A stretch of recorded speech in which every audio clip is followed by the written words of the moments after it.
Hello student, जैसा कि आपको मालूम होगा कि पिछले टर्न पर हम लोग स्टडी किए थे आइसोटोनिक, हाइपोटोनिक और हाइपरटोनिक सोल्यूशन की।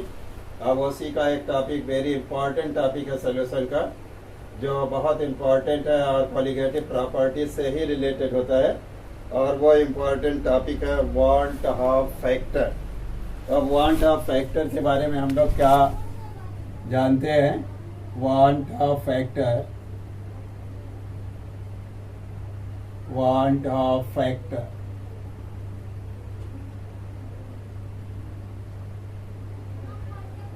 चलिए देखिए, पहले इसकी हम लोग स्टडी करते हैं कि वांट ऑफ फैक्टर है क्या।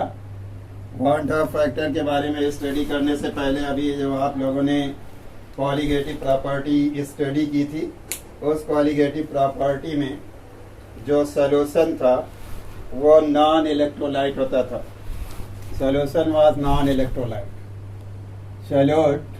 सॉल्यूशन में जो सॉल्यूट होता था वो नॉन इलेक्ट्रोलाइट था, नॉन इलेक्ट्रोलाइट। नॉन इलेक्ट्रोलाइट का मतलब आप लोग जानते हैं, जिसमें कंडक्शन ऑफ इलेक्ट्रिसिटी की कैपेसिटी जो इसमें होती है, conduction of electricity and heat, और हीट की कैपेसिटी जिसमें हो, उसी को हम लोग क्या कहेंगे? जिसमें नॉन इलेक्ट्रोलाइट का मतलब होता है नॉन कंडक्शन ऑफ इलेक्ट्रिसिटी और हीट, जिसमें इलेक्ट्रिसिटी यानी विद्युत और हीट के कंडक्शन का पावर ना हो, उसी को हम लोग नॉन इलेक्ट्रोलाइट कहते हैं। और ये कभी भी सॉल्यूशन में अपने आयनों में डिजॉल्व नहीं होते। इनके मॉलिक्यूल्स जो होते हैं, इन नंबर ऑफ मॉलिक्यूल्स में चेंजिंग भी नहीं होती। जैसे कुछ नॉन इलेक्ट्रोलाइट्स आपको मिलेंगे, वो आपने स्टडी किया नॉन इलेक्ट्रोलाइट में, जैसे आपने सुक्रोज की स्टडी की है या ग्लूकोज की स्टडी की है, इसी तरह से आपने यूरिया की स्टडी की है, तो ये नॉन इलेक्ट्रोलाइट है। ये अपने आयनों में डिवाइड नहीं होते, ना तो ये इसमें इलेक्ट्रिक का कंडक्शन होता है। अब हम लोग स्टडी किस पर करेंगे? देखेंगे स्टडी हम लोगों को करना है इलेक्ट्रोलाइट पर। इलेक्ट्रोलाइट पर देखिएगा, इलेक्ट्रोलाइट है क्या? इलेक्ट्रोलाइट यानी ऐसा सॉल्यूशन जिससे इलेक्ट्रिसिटी का कंडक्शन हो सके, यानी इलेक्ट्रिसिटी एक प्लेस से दूसरे प्लेस पर जा सके, या हीट एक जगह से दूसरी जगह मूव कर सके, तो उसी को इलेक्ट्रोलाइट कहते हैं। जैसे देखते हैं हम लोग लेते हैं साल्ट को, यानी NaCl को, इसके सोल्यूशन को जब हम लोग लेते हैं तो इसके सोल्यूशन में होता क्या है? सोडियम आयन और क्लोराइड आयन होते हैं।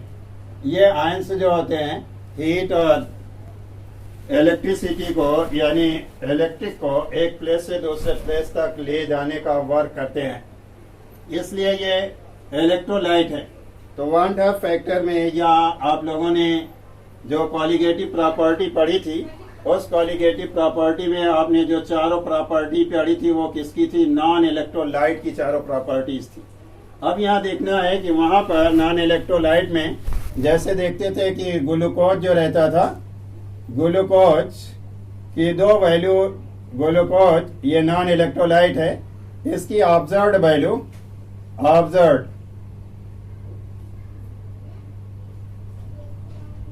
वैल्यू और कैलकुलेटेड वैल्यू ये दोनों सेम होती थी। जब हम लोग इसके मॉलिक्यूलर वेट को फाइंड आउट करते थे, ग्लूकोज के मॉलिक्यूलर वेट को, वो एक्सपेरिमेंट के थ्रू, ऑब्जर्व्ड वैल्यू का मतलब होता है एक्सपेरिमेंट के थ्रू, और यहाँ कैलकुलेटेड वैल्यू का मतलब होता है जो फॉर्मूले के थ्रू हम लोग निकालते थे, वो दोनों वैल्यू सेम आती थी। लेकिन इसमें देखा गया कि नॉन इलेक्ट्रोलाइट में देखा गया कि दोनों वैल्यू डिफरेंट होती हैं, यानी ऑब्जर्व्ड वैल्यू और calculated value not equal to each other, दोनों एक दूसरे के बराबर नहीं होती। अब इसके लिए वांट ऑफ ने एक फैक्टर फाइंड आउट किया, उसी फैक्टर को हम लोग वांट ऑफ फैक्टर कहते हैं। ये फैक्टर कहता क्या है कि जो इलेक्ट्रोलाइट होते हैं, यानी वैद्युत अपघट्य होते हैं, वो दो तरीके से सॉल्यूशन में प्रेजेंट होते हैं।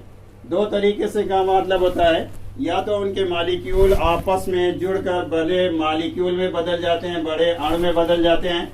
जैसे देखते हैं एसिटिक अम्ल के अगर दो अणु को हम लें तो देखते हैं ये एसिटिक अम्ल के दो अणु जब आपस में सॉल्यूशन में प्रेजेंट होंगे तो दोनों एक दूसरे से हाइड्रोजन बॉन्डिंग के थ्रू जुड़ जाएंगे और जुड़ करके एक लार्ज मॉलिक्यूल बना लेंगे, एक बड़ा अणु बना लेंगे। एसिटिक अम्ल के दो अणु आपस में जुड़ जाएंगे तो ये क्या हो गया, दो अणु जुड़ करके सिर्फ एक ही अणु बना लेंगे।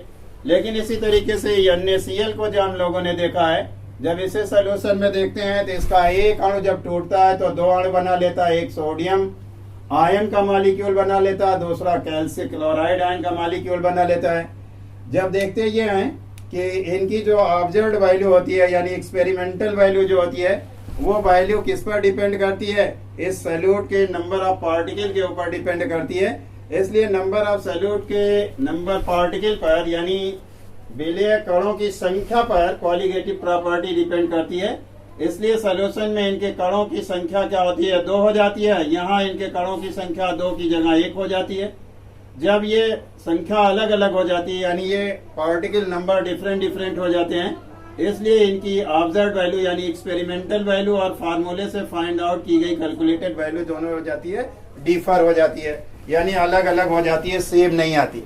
इसी में या तो ये बढ़ जाती है या तो घट जाती है। जब आयन ज्यादा होंगे या नंबर ऑफ पार्टिकल सोल्यूशन में ज्यादा होंगे तो ऐसी कंडीशन में इनका जो मॉलिक्यूलर वेट होगा वो जो आना चाहिए वो कैलकुलेटेड वैल्यू में डिफर हो जाता है, कैलकुलेटेड वैल्यू में जस्ट डबल आता है और एक्सपेरिमेंटल वैल्यू में कैलकुलेटेड वैल्यू का हाफ आता है। यहाँ पर देखते हैं क्या होता है, एक्सपेरिमेंटल यहाँ पर जब वो दोनों एक दूसरे से जुड़ करके एक ही अणु में कन्वर्ट होते हैं तो यहाँ नंबर ऑफ पार्टिकल्स डिक्रीज कर जाते हैं। डिक्रीज करने की वजह से देखते हैं कि इनका जो मॉलिक्यूलर वेट आता है ये कैलकुलेटेड ऑब्जर्व्ड वैल्यू में ज्यादा होता है और कैलकुलेटेड वैल्यू में कम आता है। तो इसका मतलब कहीं कहीं पर मॉलिक्यूलर वेट जो होते हैं वो डिफर हो जाते हैं, अलग हो जाते हैं। कैलकुलेटेड वैल्यू और ऑब्जर्व्ड वैल्यू दोनों सेम नहीं आती। इसीलिए वान टॉप ने इलेक्ट्रोलाइट की कैलकुलेटेड वैल्यू और ऑब्जर्व्ड वैल्यू की लिमिटेशन को पता करने के लिए या डिफाइन करने के लिए एक फैक्टर दिया जिसे हम लोग वान टॉप फैक्टर कहते हैं। अब इस फैक्टर को हम लोग रिप्रेजेंट किससे करते हैं, इट इज रिप्रेजेंटेड बाय आई, आई से इसे रिप्रेजेंट करते हैं। अब हम लोग कह सकते हैं कि आई होगा क्या, आई इज इक्वल टू लिखते हैं number of moles of solute particle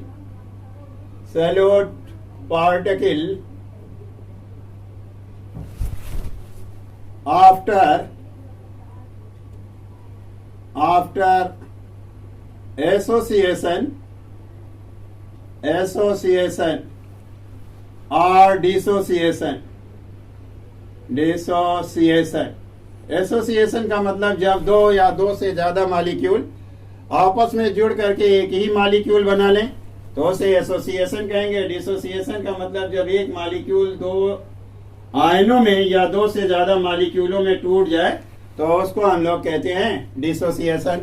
फिर कहते हैं number of mole of solute particle before association और डिसोसिएशन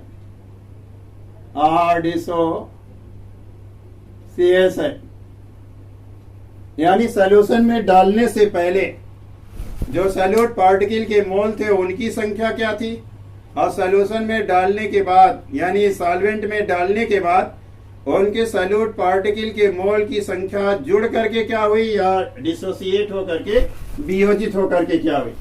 इसका मतलब the ratio of number of moles of solute particle after association और dissociation and the number of moles of solute particles before association और dissociation is called as van't Hoff factor. इसी को हम लोग वान Hoff factor कहते हैं, इसी ratio को हम लोग वान टॉप फैक्टर कहते हैं। अब चलते हैं देखते हैं एसोसिएशन और डिसोसिएशन के केस में। जैसे देखते हैं इसमें डिग्री ऑफ डिसोसिएशन होता है, डिग्री ऑफ एसोसिएशन या डिसोसिएशन। डिग्री ऑफ एसोसिएशन को पहले देख लेते हैं। एसोसिएशन, यह डिग्री ऑफ एसोसिएशन क्या है? जैसे सपोज करिए हम लोग मान लेते हैं कि एसिटिक अम्ल के 2 या 2 4 6 मॉलिक्यूल को हम लोग क्या करते हैं, सॉल्वेंट में डालते हैं। जब सॉल्वेंट में डालते हैं तो वो मॉलिक्यूल क्या होते हैं, एक दूसरे से ज्वाइंट होकर के एक बड़े मॉलिक्यूल में कन्वर्ट हो जाते हैं। अगर वो जुड़ करके एक बड़े मॉलिक्यूल में कन्वर्ट हो रहे हैं तो number of moles of solute particle decrease करेगी एसोसिएशन के बाद। इसलिए हम लोगों को डिग्री ऑफ एसोसिएशन शो करना है। तो डिग्री ऑफ एसोसिएशन किसमें से हम लोग निकालते हैं, यहाँ जो मॉलिक्यूल लेते हैं वो लेते हैं 1 मोल। डिसोसिएशन क्या होगा, 1 मोल में से अल्फा मोल मान लीजिए डिसोसिएट हो, अल्फा मोल अगर डिसोसिएट हो या एसोसिएट हो, एसोसिएट होते हो, एसोसिएट 1 मोल में से अल्फा मोल एसोसिएट होते हो। सपोज करिए पहले हम लोग कुछ डिस्कस कर लेते हैं। एसिटिक अम्ल को लेते हैं जैसे CH3COOH है, इसके 2 मॉलिक्यूल सपोज करिए हम लोगों ने सॉल्वेंट में डाला। सॉल्वेंट में डालने पर देखते हैं कि ये 2 मॉलिक्यूल आपस में जुड़ जाते हैं। जुड़ते कैसे हैं देखिएगा, CH3 और हम लोग करते हैं C डबल बॉन्ड O और इसको कर देते हैं O और H, एक मॉलिक्यूल ये हो गया। दूसरा मॉलिक्यूल देखते हैं HO एंड C, यह डबल बॉन्ड O और CH3। यहाँ पर देखते हैं ये मोर इलेक्ट्रोनेगेटिव है, ये नेगेटिवली चार्ज होगा, और ये मोर इलेक्ट्रोपॉजिटिव है तो ये पॉजिटिवली चार्ज हो जाएगा। ये भी नेगेटिवली चार्ज, ये भी पॉजिटिवली चार्ज हो जाएगा। अब दोनों मॉलिक्यूल के जो पार्शियली चार्ज है एटम्स हैं वो एक दूसरे से हाइड्रोजन और ऑक्सीजन मिल करके एक बॉन्ड फॉर्म कर देंगे। इस बॉन्ड को हम लोग कहेंगे हाइड्रोजन बॉन्ड।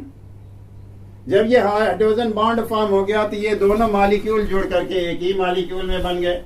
एक ही मॉलिक्यूल बना लिए, ये दो मॉलिक्यूल से एक मॉलिक्यूल बना। अब 2 मॉलिक्यूल से एक मॉलिक्यूल बनने की वजह से अब हम लोग देखते हैं कि इसमें जो हमारे सोल्यूशन में यानी सॉल्वेंट में number of moles of solute particle after association जो होगी वो डिक्रीज कर जाएगी। पहले क्या थी, बिफोर एसोसिएशन क्या थी, 2 पार्टिकल थे, लेकिन एसोसिएट करने के बाद पार्टिकल कितने हो गए, 1 ही पार्टिकल हो गए। अब देखते हैं यहाँ पर, अब सपोज करिए इस कंडीशन में एसोसिएट हुए। अब एसोसिएट की कंडीशन में हम लोग इसे कैसे फाइंड आउट कर सकते हैं, कैसे करें। यहाँ 2 मॉलिक्यूल ये वैल्यू क्या होगी, इस वैल्यू को देखें तो ये ऑब्जर्व्ड वैल्यू होगी, ऑब्जर्व्ड वैल्यू। और ये वैल्यू क्या होगी, इस वैल्यू को हम लोग कहेंगे कैलकुलेटेड वैल्यू, कैलकुलेटेड वैल्यू। ये देखिए अलग अलग निकलेगी। यहाँ हमने तो डाला 2, लेकिन देख रहे हैं यहाँ मिल रहा है एक ही, जिसकी वजह से क्या होगा, मॉलिक्यूलर वेट जो आएगा वो कम आएगा। यहाँ मॉलिक्यूलर वेट आना चाहिए, मॉलिक्यूलर वेट इंक्रीज कर जाएगा, यहाँ पर आना क्या चाहिए था, कम आना चाहिए था। तो दोनों इस तरीके से इंक्रीज और डिक्रीजमेंट होता है। किस पर डिपेंड करता है, number of moles of solute particle के ऊपर। अब यहाँ पर हम लोग देखते हैं कि यहाँ 2 मॉलिक्यूल हैं, यहाँ एक ही मॉलिक्यूल है। 2 मॉलिक्यूल का मतलब बिफोर एसोसिएशन क्या है, ये 2 मॉलिक्यूल है, और बिफोर आफ्टर एसोसिएशन क्या हो जाएंगे, 1 मॉलिक्यूल हो गया। एक ही मॉलिक्यूल यहाँ हुए, एक ही मॉलिक्यूल का मतलब अब इस फार्मूले को अगर हम लोग इस तरीके से रखें कि 2 मॉलिक्यूल मिल करके एक ही मॉलिक्यूल में कन्वर्ट हुए हैं, एक बड़े मॉलिक्यूल में कन्वर्ट किए हैं। अब अगर हम लोग आई फाइंड आउट करें तो आई इज इक्वल टू क्या होगा, number of moles of solute particle after association. यहाँ आफ्टर एसोसिएशन क्या हो गए, 1 पार्टिकल हो गए। और यहाँ क्या देख रहे हैं, बिफोर एसोसिएशन क्या है, ये 2 पार्टिकल है, तो 1/2 हो गया। आई की वैल्यू क्या आ गई, 1/2 आ गई। इसका मतलब देखते हैं कि आई की वैल्यू ऐसे केसेस में क्या हो जाएगी, डिक्रीज कर जाए, डिक्रीज करेगी। ये होगी किससे कम, 1 से कम हो जाएगी। हमेशा ये वैल्यू 1 से कम आएगी एसोसिएशन के कंडीशन में, क्योंकि हम लोग 2 से डिवाइड करेंगे तो ये हो जाएगा 0.5।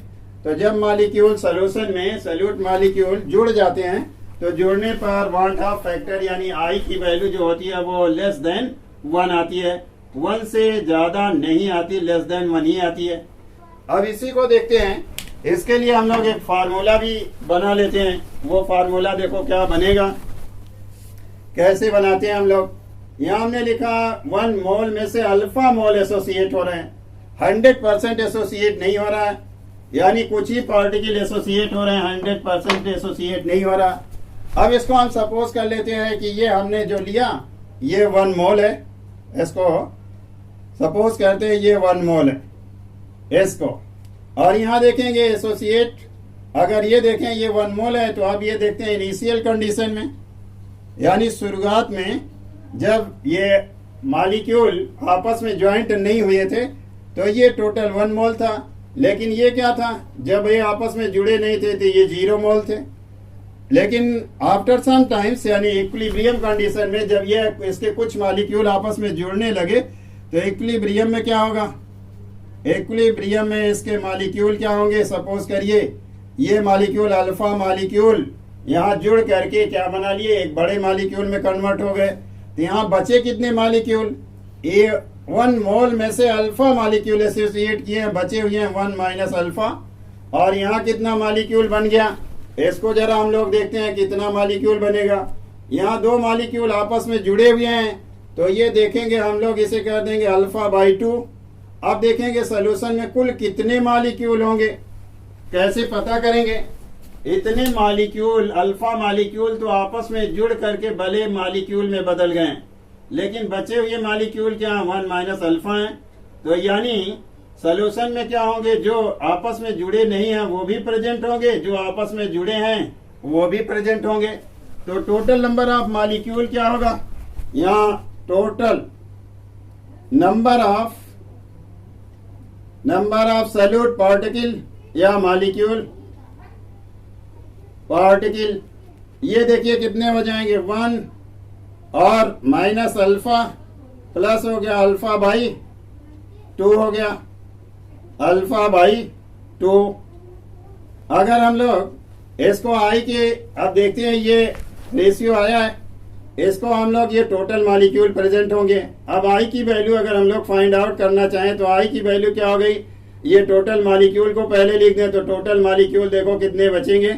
यहाँ हम लोग कह देंगे 1 माइनस हो जाएगा ए अल्फा और बाई हो जाएगा क्या 2, क्योंकि इसमें 2 से हम लोग अगर मल्टीप्लाई कर दें तो ये हो गया -2 और प्लस अल्फा, इसमें से अल्फा को माइनस करेंगे तो माइनस अल्फा बाई 2 हो गया।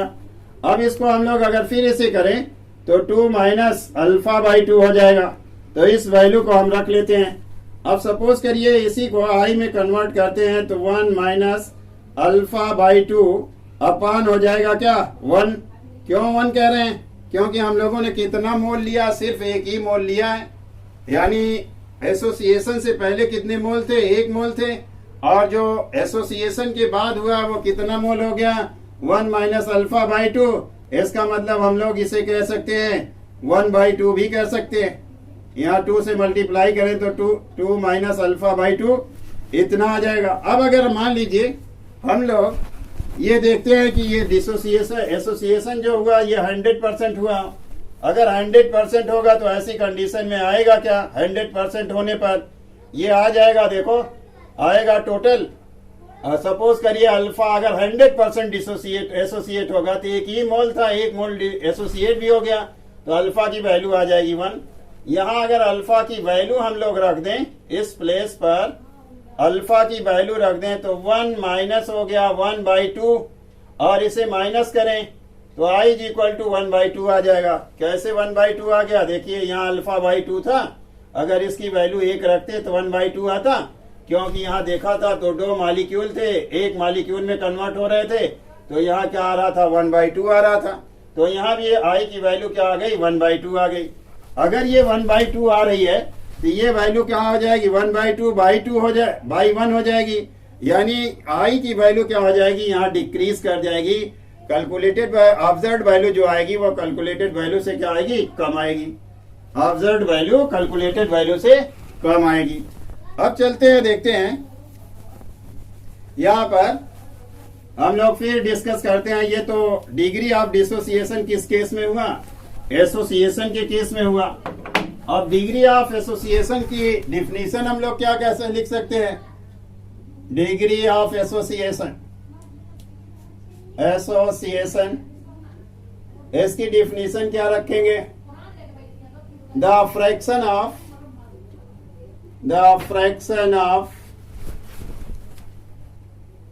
Number of mole of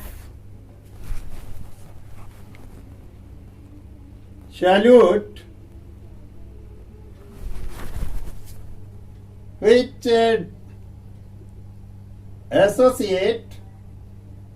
which associate in the solvent or solution is called degree of association. Degree of association, association इसका मतलब किसी विलय के मोलों की संख्या का वह प्रभाव या वंश, किसी विलय के मोलों की संख्या का वह प्रभाव जो आपस में जुड़कर विलयन में आपस में जुड़कर बड़े अणुओं में परिवर्तित होता है, उसी को हम लोग डिग्री ऑफ एसोसिएशन कहते हैं।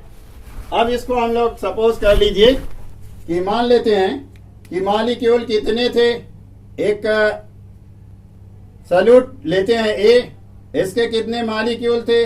एन मॉलिक्यूल थे सपोज करिए। एन मॉलिक्यूल किए क्या?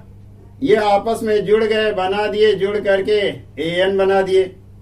एन बनाए तो इनिशियल कंडीशन में अगर देखें, इनिशियल में इसको मान लेते हैं कि इसका 1 मोल था, लेकिन इसका क्या था? 0 था। लेकिन फिर मानते हैं कि इक्विलिब्रियम में क्या हो जाएगा? इक्विलिब्रियम में इसको सपोज करते हैं कि अल्फा इसमें कन्वर्ट हो गया। अल्फा मॉलिक्यूल क्या हो गया? एक बड़े मॉलिक्यूल में कन्वर्ट हो गया, इसके अल्फा मोल। यहाँ बचा कितना? 1 माइनस अल्फा, और यहाँ क्या हो गया? अल्फा बाई एन हो गया। अब देखते हैं टोटल नंबर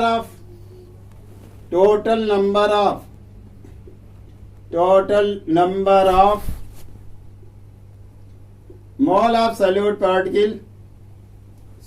पार्टिकल इसको निकाल, तो ये कितना आएगा? देखिएगा, हम लोग कर लेते हैं क्या?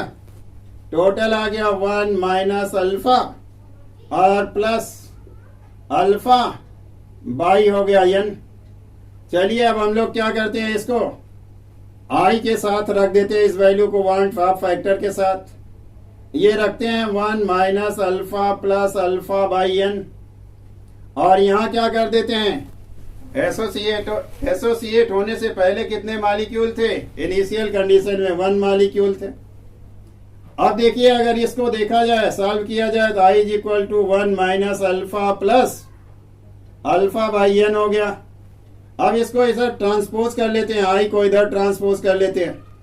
जब A1 को इधर आई की तरफ ट्रांसपोज करते हैं तो क्या हो जाएगा? आई माइनस 1 हो गया, और यहाँ माइनस को ले लेते हैं, इसको पहले कर लेते हैं, इसको बाद में तो करते हैं, तो ये क्या हो जाएगा?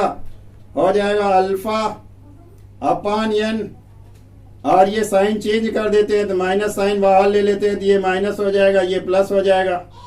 तो इसको हम लोग कर देते हैं alpha minus alpha by n के कर देते हैं। अब यहां हम लोग देखते हैं क्या करेंगे, अल्फा को कॉमन ले लेते हैं इस कंडीशन में। जब अल्फा को कॉमन लेंगे तो 1 माइनस आ जाएगा, यहाँ अल्फा को कॉमन ले ले तो 1 माइनस 1 बाई एन आ जाएगा। हो गया आपका आई माइनस 1, और इज इक्वल टू हो जाएगा, अल्फा को कॉमन लिया अगर, तो ये हो गया 1 माइनस 1 बाई एन। इसको कन्वर्ट कर लेते हैं, आई माइनस 1 इज इक्वल टू कर लेते हैं अल्फा, और इसे करते हैं एन माइनस 1 हो गया, अपान हो गया एन के। अब अल्फा को बाहर निकालते हैं। क्यों अल्फा को बाहर निकाल रहे हैं? क्योंकि डिग्री ऑफ एसोसिएशन निकालना है, इसलिए अल्फा इज इक्वल टू क्या हो जाएगा? हम लोग लिख देंगे आई माइनस 1 अपान हो जाएगा, ये लिख देंगे एन माइनस 1, यहाँ हो गया, और एन कहाँ चला जाएगा? ऊपर चला जाएगा, ये एन ऊपर चला जाएगा, ऊपर गया तो यहाँ हो जाएगा एन। क्योंकि यहाँ n से हम लोगों ने मल्टीप्लाई किया तो n माइनस 1/n आ गया।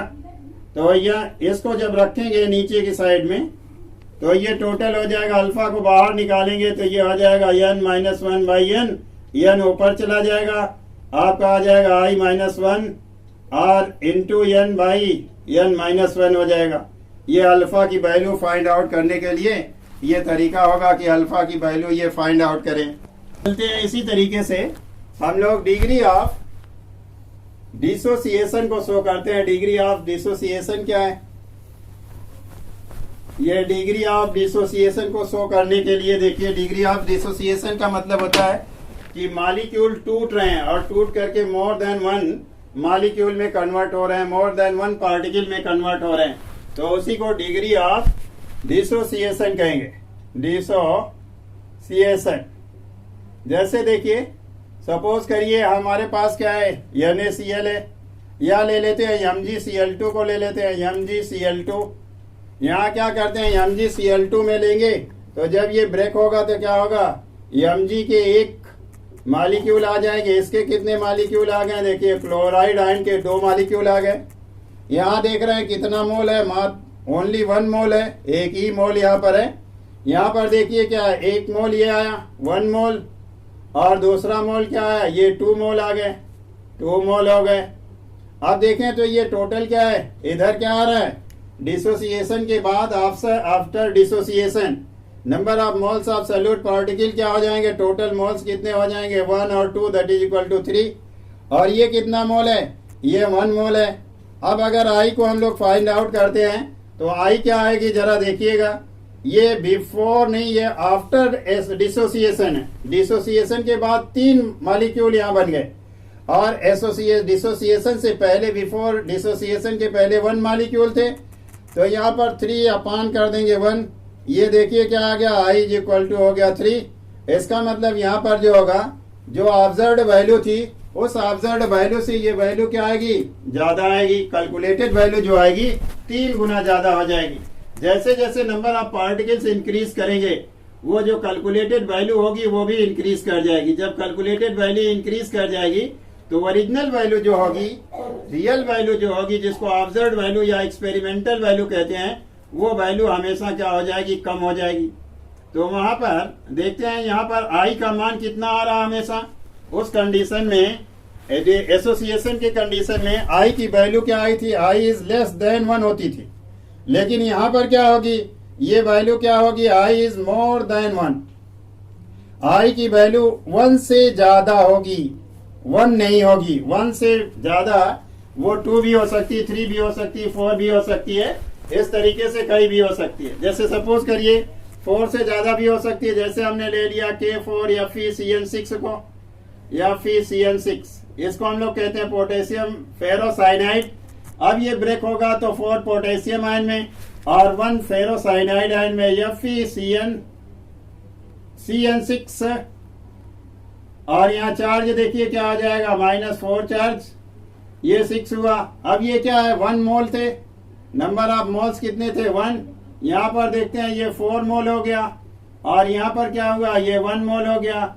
तो डिसोसिएशन के बाद कुल टोटल मोल कितने आ गए, 5 मोल हो गए, 5 और 1 5 मोल।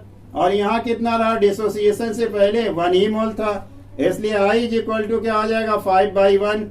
इसका मतलब 5 हो गया, आई की वैल्यू क्या हो गई, मोर देन 1 से ज्यादा हो गई। तो ये 5 गुनी, 4 गुनी, 2 गुनी, 3 गुनी यहाँ पर ज्यादा आती है, किस केसेस में, डिसोसिएशन के केस में। अब इसी चीज को चलते हैं हम लोग लेते हैं एक दूसरी तरह से, कि अगर मॉलिक्यूल इस कंडीशन में हो तो होगा क्या। चलिए देखिए, यहाँ पर हम लोग ले लेते हैं कि कोई मॉलिक्यूल या कोई सॉल्यूट है जिसमें कितने एटम आपस में जुड़े हुए हैं। सपोज करिए n एटम आपस में या n मॉलिक्यूल आपस में जुड़ करके एक मॉलिक्यूल बनाए हुए हैं। अब जब ये ब्रेक होगा, जितने आइटमों से जुड़ करके बना हुआ उतने आइटमों में अपने आयनों में कन्वर्ट होगा। जब कन्वर्ट होगा तो ये क्या हो जाएगा, यहाँ पर हम लोग लिख देंगे Na, इतने आइटम में कन्वर्ट हुआ। यहाँ पर हम लोगों को डिग्री ऑफ डिसोसिएशन क्या लिखना है, 1 मोल में से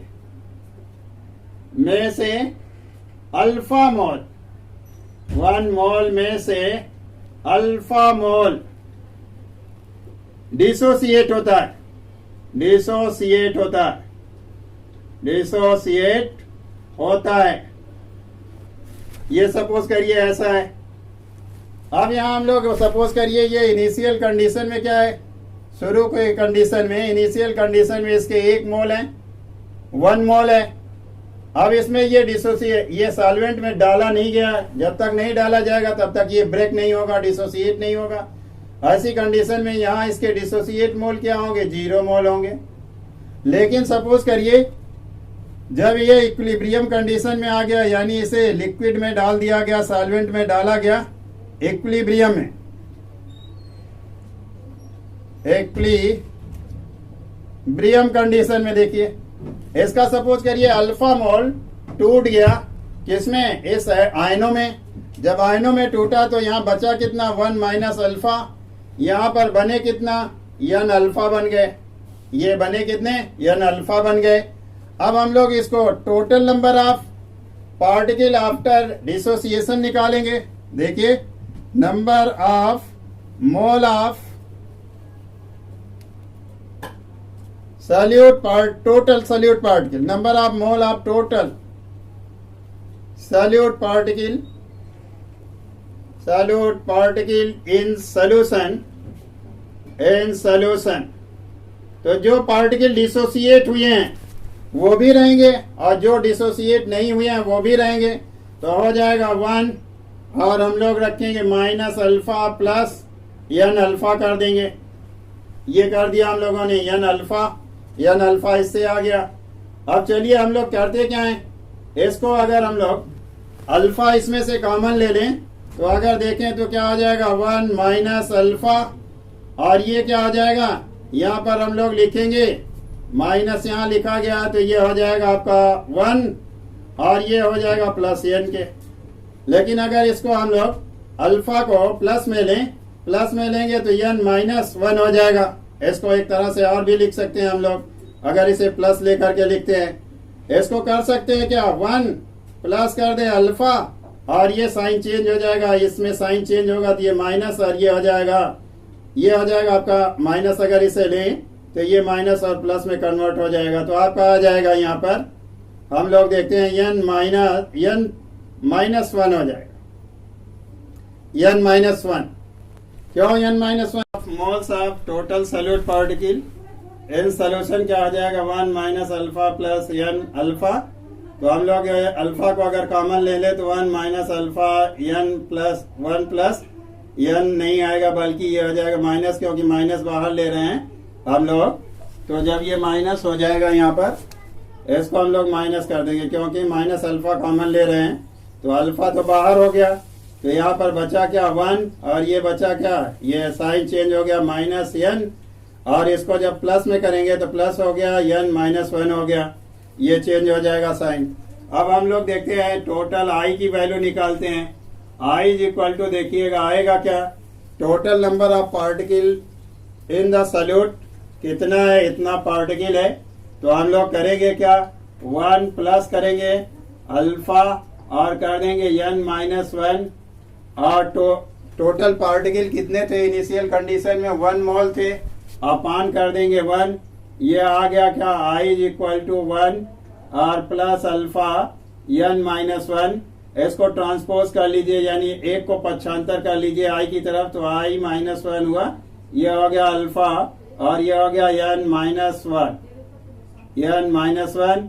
अब हम लोग अल्फा की वैल्यू फाइंड आउट करना है, क्योंकि डिग्री ऑफ डिसोसिएशन है। तो अल्फा इज इक्वल टू हो गया हम लोगों का, यहाँ पर हम लोग रखेंगे I माइनस 1 अपान हो जाएगा n माइनस 1, ये आ जाएगी डिग्री ऑफ डिसोसिएशन की वैल्यू आ जाएगी। अब देखिए ये वाट ऑफ फैक्टर से हम लोगों ने एसोसिएशन और डिसोसिएशन के बेसिस पर सॉल्यूट को की डिग्री ऑफ डिसोसिएशन को फाइंड आउट कर लिया। अब देखिए होता क्या है कि I इज इक्वल टू हमेशा होता है observed value upon calculated value. Observed value और कैलकुलेटेड वैल्यू होगी क्या, देखते हैं। I को हम लोग अगर देखें तो ये observed value, I is equal to observed value observed value upon होगा कैलकुलेटेड वैल्यू, कैलकुलेटेड वैल्यू। ये किसकी वैल्यू होगी? Observe calculated value. ये सैल्यूट नंबर ऑफ सैल्यूट, यहां भी हो जाएगी नंबर ऑफ सैल्यूट। और क्या बिफोर या आफ्टर डिसोसिएशन या एसोसिएशन या बिफोर। तो यहाँ पर हम लोग देखते हैं कि कैलकुलेटेड वैल्यू को अगर हम लोग ऑब्जर्व्ड वैल्यू को रियल वैल्यू को फाइंड आउट करना चाहें तो ऑब्जर्व्ड वैल्यू क्या हो जाएगी? Observed value is equal to हो जाएगी आई इंटू कैलकुलेटेड वैल्यू के कैलकुलेटेड वैल्यू। अब देखते हैं हम लोग वहां पर जो नॉन इलेक्ट्रोलाइट के कंडीशन में जो 4 फार्मूले क्वालिटेटिव प्रॉपर्टी के बने थे, वो क्वालिटेटिव प्रॉपर्टी के चारों फार्मूले क्या थे? P nought of A minus P A upon P not a upon A, P nought of A upon number of, यहां था मोल फ्रैक्शन ऑफ सैल्यूट, ये सैल्यूट का मोल फ्रैक्शन ऑफ सैल्यूट, ये सैल्यूट के मोल फ्रैक्शन थे। ये मोल फ्रैक्शन ऑफ सैल्यूट यहाँ भी देखिए mole observed value of number of moles of solute है ये, तो ये number of mole fraction of solute ये हो जाएगा। ये तो देखिए हम लोग इससे फाइंड आउट, इसमें भी है इसमें भी है, दोनों वैल्यू है। लेकिन ये वैल्यू किसके लिए आती थी?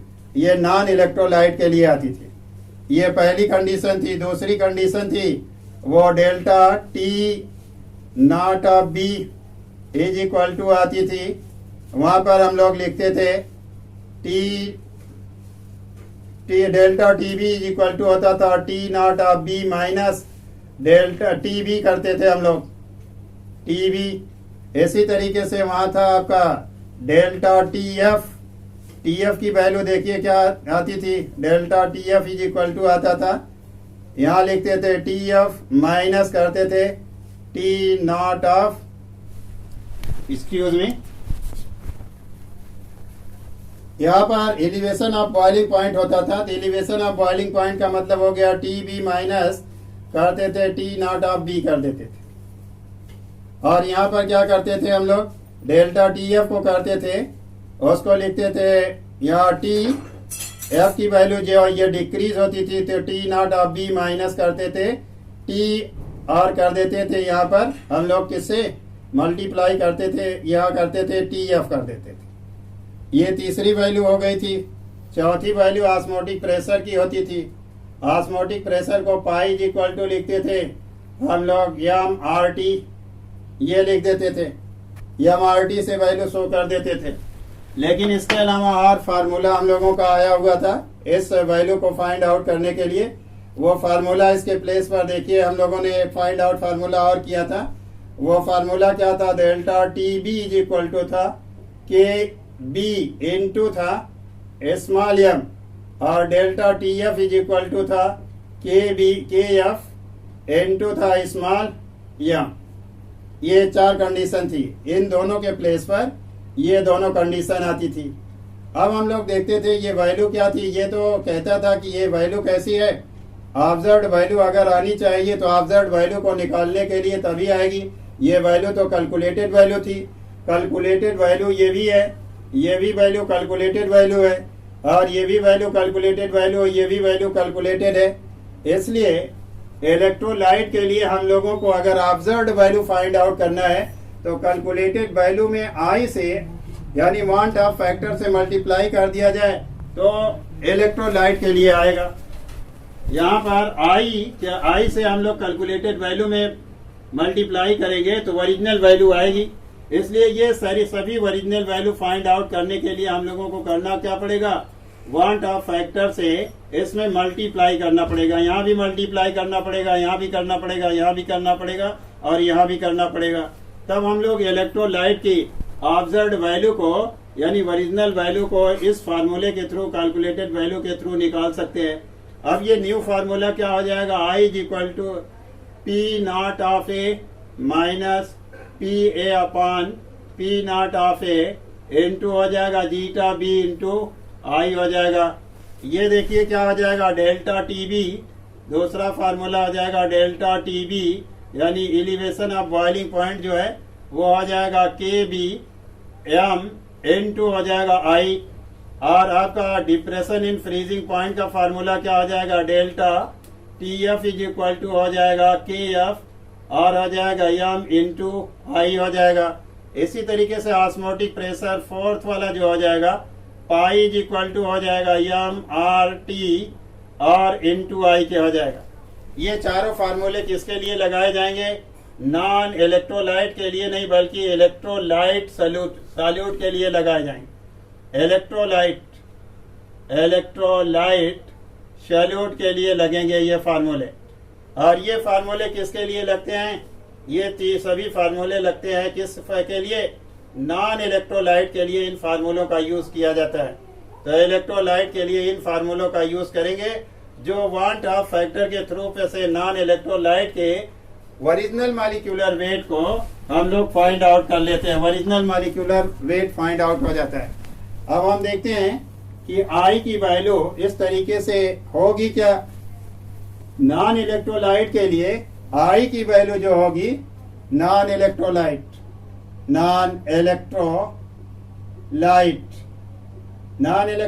के लिए ये value i is equal to होगी हमेशा 1। और देखेंगे जो इलेक्ट्रोलाइट है उनके लिए क्या होगी, इलेक्ट्रोलाइट के लिए